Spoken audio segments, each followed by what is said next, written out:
오늘 수업은 존재와 인식이 이루는 평면세계에 대해서 공부해보자. 존재와 인식이 이루는 평면세계. 이 평면세계를 정의해보면 존재와 인식의 평면세계는 우리 인간 일반에게 친숙한 평면세계이다. 그러니까 항상 이 존재를 보고 이게 자구나 라고 인식하는 대상, 저 사람을 보고 저 사람은 누구다 라고 생각하는 그 대상, 굉장히 친숙한 평면세계가 되겠지. 이는 존재의 모습이 그대로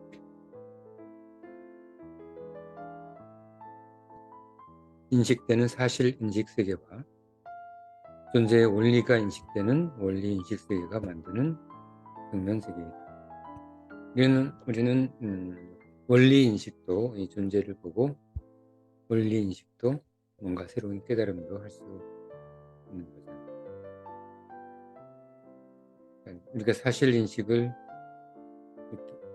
우리 생각 속에서, 사회 속에서 사실 인식을 느낄 때, 그리고 원리 인식을 사유할 때 우리는 평면세계가 되겠다. 도형으로 나타내 보면 존재와 인식이 만드는 이 수직평면세계, 존재와 인식이 만드는 수직평면세계이기 때문에 의지는 관여하지 않는다. 의지도 관여하지 않고 반의지도 관여하지 않는 순수 이성의 세계가 될 거야. 그래서 전면 세계도 아니고 후면 세계도 아닌 전면 세계와 후면 세계의 경계 세계가 되겠다. 그렇겠지. 자, 내용으로 들어가서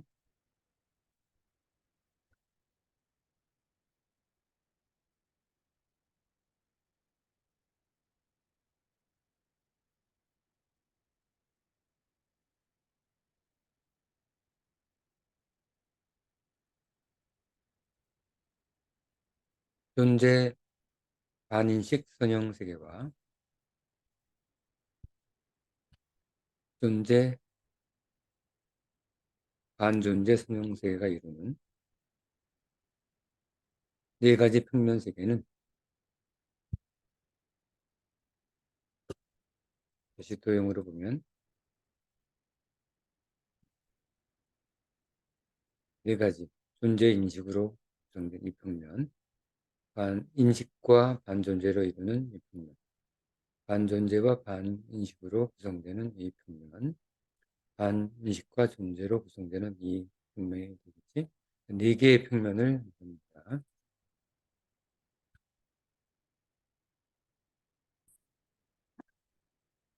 네 개의 평면 세계는 전면 세계와 후면 세계의 경계 세계이다. 이 평면 세계들은 의지화되면 전면 세계가 되고 종속적 사유 세계가 되겠다. 의지가 분열되면 반의지화되면 후면 세계가 된다. 이는 배타적 사유 세계가 된다. 배타적 사유 세계.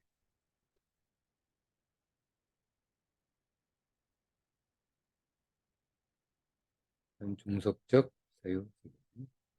의지의 종속적인 사유 세계가 되는 거고, 의지와 무관한 배타적 사유 세계. 어떤 타자에 의해서 종속되는 세계, 영향을 받는 세계. 후면 세계는 타자에 의해서 영향받지 않는 세계. 이게 후면 세계, 배타적 사유 세계가 되겠지.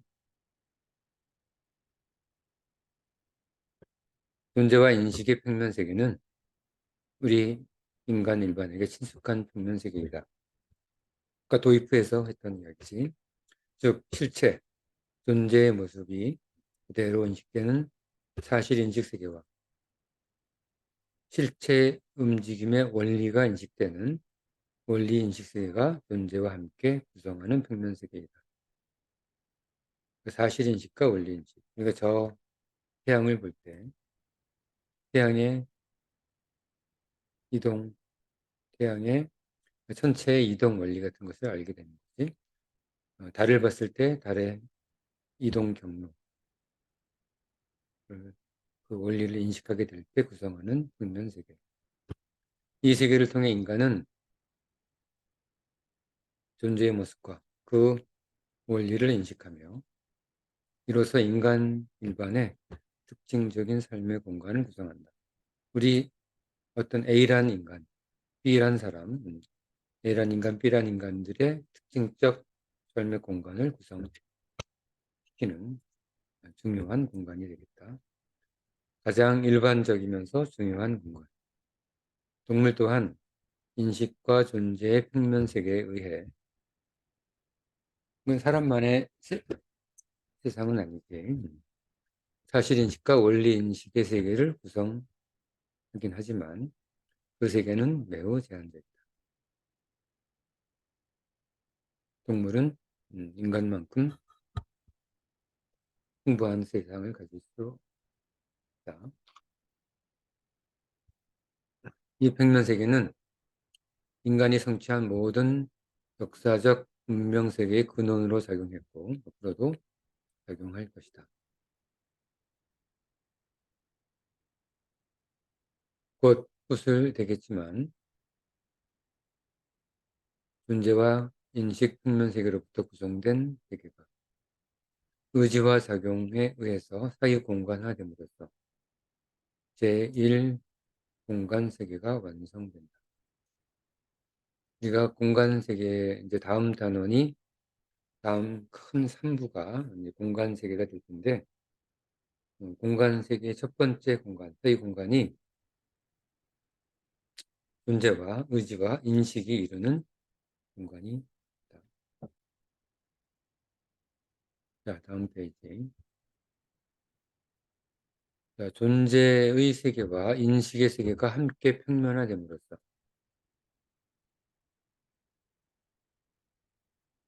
인간은 의지의 세계로부터 벗어나 순수 이성의 세계를 경험합니다. 의지의 영향을 받지 않는 순수 이성의 세계. 우리는 표상 또는 현상이 인식의 세계와 함께 구성되면서 존재가 인식과 함께 구성되면서 서로 새롭게 구성하는 세계를 순수 이성으로 정의하며 의지가 배제된 순수 이성은 인간의 또 다른 본질을 구성한다. 욕구와 욕망이 배제된 그런 순수 이성은 다른 동물에서는 볼 수 없고 인간만의 특징이 되겠다. 존재의 인식화 과정은 존재가 인식화되는 과정. 이 존재와 인식의 수직 국면은 두 가지 과정이 있는데 첫 번째는 존재의 인식화 과정이 있고 두 번째는 인식의 존재 과정이 서로 분리돼서 설명될 수 있다. 존재의 인식화 과정은 유형 또는 무형 존재의 인식화. 여기서 유형 존재는 이런 자처럼 형태가 있는 존재를 유형 존재라고 하고 사람의 사랑, 정의처럼 형태가 없는 존재를 무형 존재라고 합니다. 정신적 형태, 정신적 존재도 이제 존재로 정의하는 거지. 그리고 1차 존재와 2차 존재의 인식화. 1차 존재와 2차 존재의 인식화. 1차 존재는 근원 존재야. 더 이상 근원을 파고들지 못하는 존재가 1차 존재고 2차 존재는 예를 들면 이 자라고 한다면 이 자는 플라스틱을 성형해서 만들었지. 그러니까 이 자를 구성하는 존재는 플라스틱. 또 여기 도료를 이용해서 인쇄를 했기 때문에 도료도 근원 2차 존재의 근원이 되겠지. 이처럼 2차 존재는 근원이 있는 존재를 2차 존재라고 한다.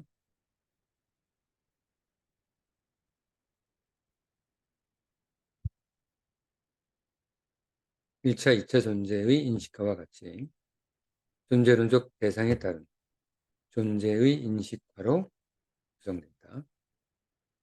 유형, 무형 존재 인식화, 1, 2차 존재 인식화. 1차 존재, 즉 근원 존재 인식화는 특히 우리의 중요한 사유 대상이다. 더 이상 그 근원을 알 수 없는 존재, 그것들은 우리 철학의 오래된 과제였다. 그래서 근원 존재는 그 존재의 근원에 대한 인간의 사유가 불가능한 존재이다. 이미 존재의 선형세계에서 기술되었듯이 한번 공부했었지. 왜 물, 원자, 물이 존재하는지 그 근원은 사유 불가능하다. 왜 수소 원자가 존재하는지, 왜 전자가 존재하는지, 왜 중성자가 존재하는지, 왜 미립자들이 존재하는지, 그런 것들, 왜 핵력이 작용하는지 이런 것들은 우리는 그 근원에 대한 사유는 불가능. 현상에 대한 것을 이해할 뿐이지 그 근원을 알 수는 없다. 이는 관념 철학의 중요한 사유 영역이다. 그 근원에 대한 사유, 그게 이제 관념 철학의 중요한 사유 영역이 되겠지.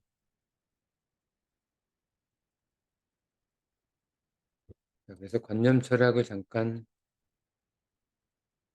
정리해 보면, 관념 철학은 정신적인 것, 비물질적인 것을 세계의 기원으로 간주하고 존재랑 반대지. 물질적인 것을 이체적인 것으로 여기는 견해로 유물론과 대립한다.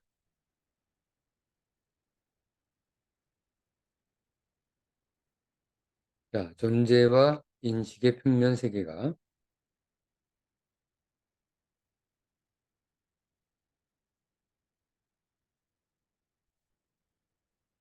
구성되면 인식의 무한 평면화로 모든 존재는 인식화의 가능성을 획득한다. 모든 게 이제 인식화, 알게 되는 거지. 그러므로 근원 존재는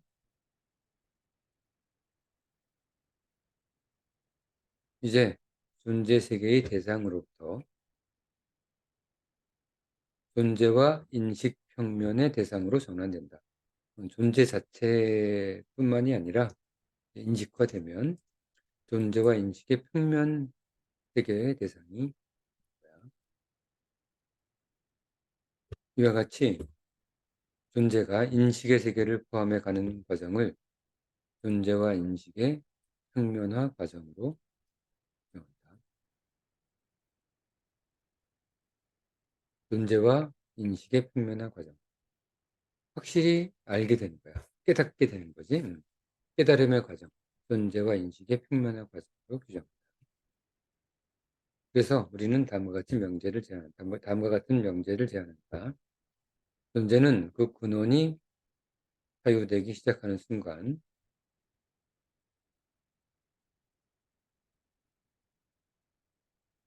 존재 선형 세계로부터 이탈되어 존재와 인식의 평면 세계로 전환된다. 평면 세계화, 선형 세계로부터 평면 세계화되는 그 과정을 말한다. 이렇게 물질을 구성하는 원소의 존재 근원은 이제 존재 자체로 독립적으로 존재하는 것이 아니라 존재 자체로 사유되는 것이 아니라 인식의 대상으로 전환되고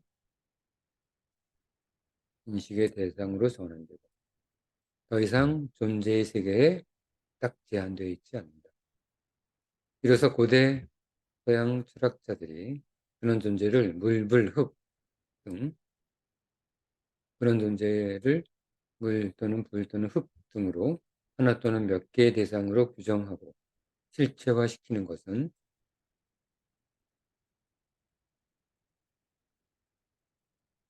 우리 통합사회 철학, 우리의 분석 구설로부터 그 근원상 오류일 가능성이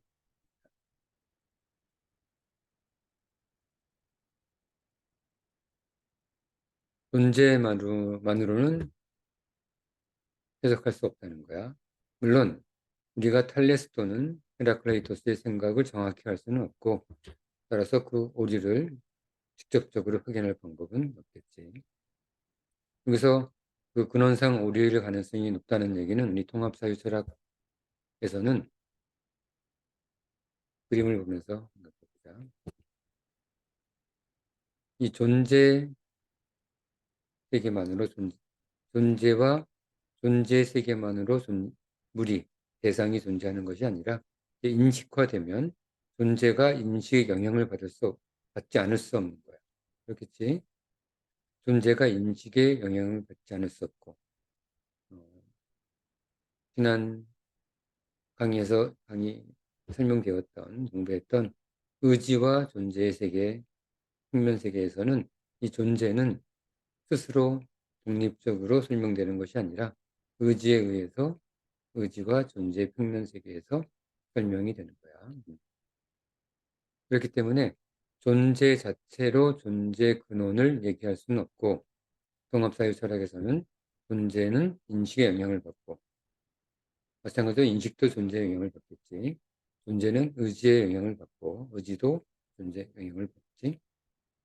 이게 상호 의지와 인식과 존재가 상호 연관되어서 설명돼야 이 세상을 설명하는 것이지 존재만으로 이 세상을 설명할 수 없다는 거야. 그러니까 탈레스나 헤라클레이토스가 이 세상의 근원을 존재만으로 설명하려고 한 것은 통합사유철학 관점에서는 오류가 있다는 겁니다.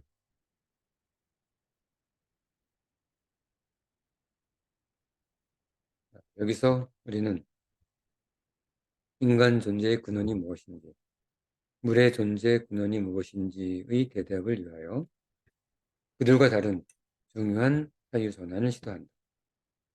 존재론자들이지, 존재론자. 탈레스나 헤라클레이토스 같은 그런 유물론적 해석하고는 다른 사유를 하게 됩니다. 그 시도로서 우리의 삶을 구성하는 의지와 반의지의 선형 세계를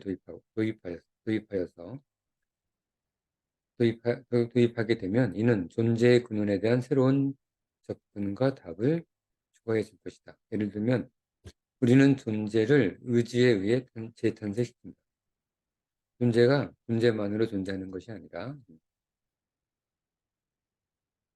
의지에 의해서 재탄생하는 거야.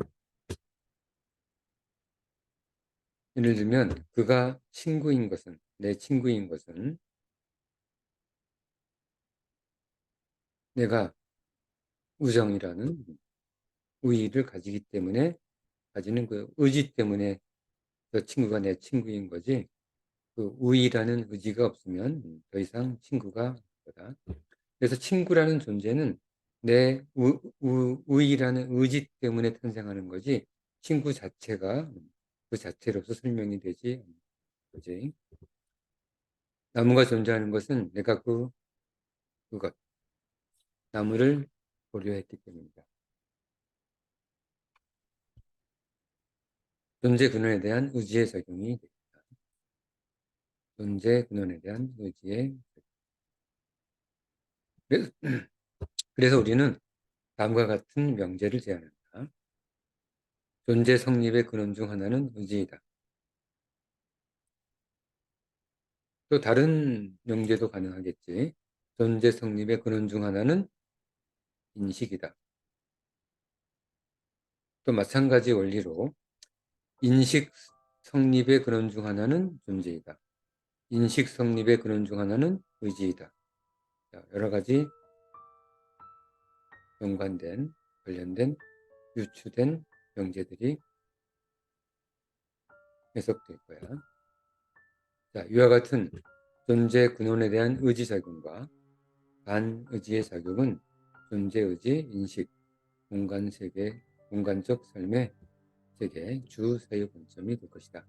자, 여기서 존재에 영향을 미치는 의지, 그 다음에 존재에 영향을 미치는 인식, 존재의 의지, 인식이 이루는 공간적 삶의 세계를 이루게 되는 거지.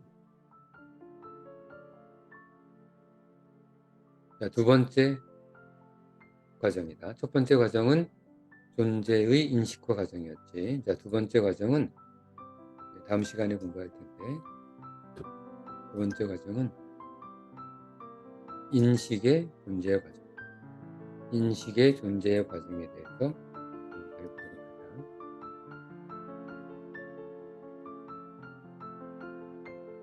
자, 오늘 수업은 존재와 인식의 수직 평면 세계, 전면 세계와 후면 세계의 경계 세계이고, 의지와 반의지의 영향을 받지 않는 순수 이성의 세계이며,